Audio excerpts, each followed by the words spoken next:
television while others did the hard work? Or would she end up regretting her decision to study politics with scholarly detachment? She ran her fingertips over the scar on her forehead, a permanent reminder of what had happened last time she'd tried to make a difference. Not worth it. This time, she was staying out of trouble. Carmen Vaughn perched on her suede loveseat, pensively watching her television. A stack of her students' homework assignments sat untouched, her red pen forgotten on the side table ever since Ellen Morgan had announced her sexual orientation to an airport terminal.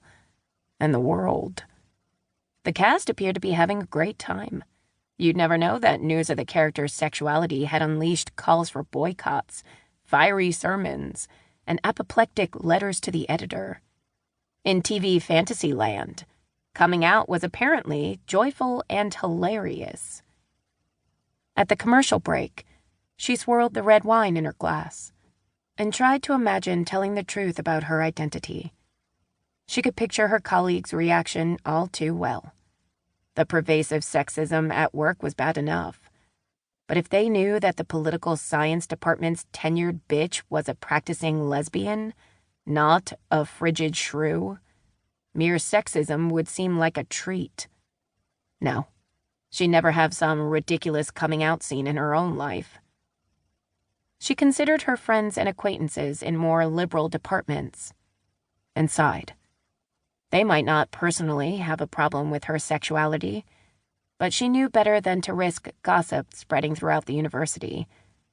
As for her devout Roman Catholic family, they were in the dark for their own good.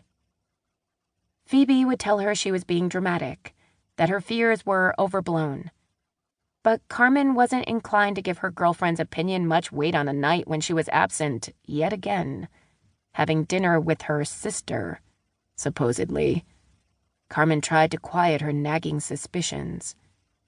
If she didn't trust Phoebe, there was no point in staying together. But it was hard to imagine throwing away 2 years of dating. Without Phoebe, she would have no one in her life who really knew her. That was the downside of keeping a secret.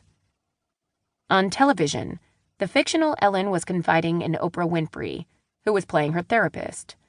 Oprah congratulated Ellen for acknowledging her sexuality, then asked what she would do next. Ellen waggled her eyebrows and declared she was going to Disneyland. Carmen shook her head and reached for the remote. Chapter 2. August 26th, 1997. The first day of Molly's second year of graduate school was balmy and breezy, with no hint of the approaching autumn. After their morning seminar, Molly persuaded her friend Tina to accompany her on a walk to the strip of shops and cafes at the edge of campus. They bought a coffee at a donut shop, a small for Tina, a large for Molly, and took the long way back to the department, strolling along a winding footpath that took them past the student center and the massive university library. On days like these, she appreciated the sprawling campus of brick and column buildings interspersed with oak trees and bronze statues of historical figures. And while she lamented the end of summer break, she was happy to be reunited with Tina, her closest friend in the program, and the only other woman left in their cohort. Tina looked tan and rested from her month back home in San Antonio. Her black hair was even longer than Molly remembered. It swished around her elbows as she walked. Tina swallowed the last of her coffee and chucked the cup in a trash can. "So, are you ready for this afternoon?" "I'm ready for stats," Molly said. "I'm just not sure I'm ready for Carmen." The intel on the advanced statistics instructor was that she had impossibly high standards, showed no mercy, and lashed out at any suggestion that a concept was unclear. "I know I'm not ready."